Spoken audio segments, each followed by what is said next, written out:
নয়, অবহেলিত এলাকা, এই দুর্নাম আমরা ঘুচাতে চাই। এই এলাকায় স্কুল কলেজ রাস্তাঘাট আমরা তৈরি করতে চাই, যাতে মানুষের চলাফেরা শুরু হয়। মেডিকেল কলেজ তৈরি করতে চাই আমরা।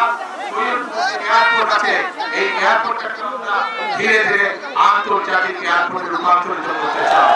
যাতে করে এই যে এখানে চাইনিজ দেশে হাসপাতাল চলেছে, এই হাসপাতালে দেশের থেকে বিভিন্ন জায়গা থেকে বিদেশ থেকে লোক আসবে, যাতে মানুষ সহজে ব্যবসা বাণিজ্য চিকিৎসার জন্য এখানে আসতে পারে। সেই জন্য সৈয়দপুর এয়ারপোর্টকে ইনশাআল্লাহ আমরা ধীরে ধীরে আন্তর্জাতিক এয়ারপোর্টে রূপান্তরিত করতে চাই।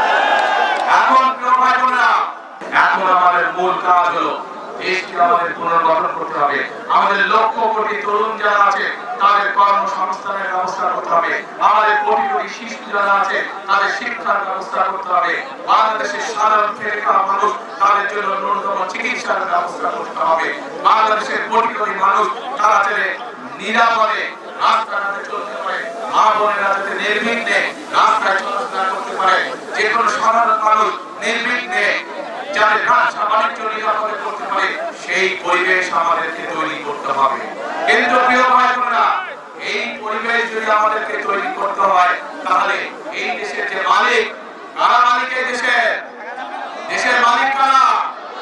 জনগণ, অর্থাৎ আপনারা। আপনাদের সহযোগিতা ছাড়া, আপনাদের দোয়া ছাড়া, আপনাদের সমর্থন ছাড়া আমরা এই কাজগুলো করতে পারবো না। সেই জন্যই আজকে নির্বাচনী মঞ্চে দাঁড়িয়ে যে কথাগুলো আপনাদের সামনে বললাম, দেশ গঠনের যে পরিকল্পনার কথা আপনাদের সামনে বললাম, সেগুলোকে তখনই বাস্তবায়ন করা সম্ভব যখন এই মাঠ ভরা লোক, এই শহর ভরা লোক, এই সমগ্র জেলার মানুষ আজ আপনাদের সকলের কাছে আমি ধানের শীষের পক্ষে ভোট চাইতে এসেছি। আপনারা যদি ধানের শীষকে জয়যুক্ত করেন, আপনারা যদি ধানের শীষকে আগামী 12 তারিখে সরকার গঠনের সুযোগ দেন, তাহলে এই যে এই পরিকল্পনার কথাগুলো আপনাদের সামনে আমি আজকে তুলে ধরেছি, সেই পরিকল্পনা ইনশাআল্লাহ আমরা বাস্তবায়ন করতে সক্ষম হব।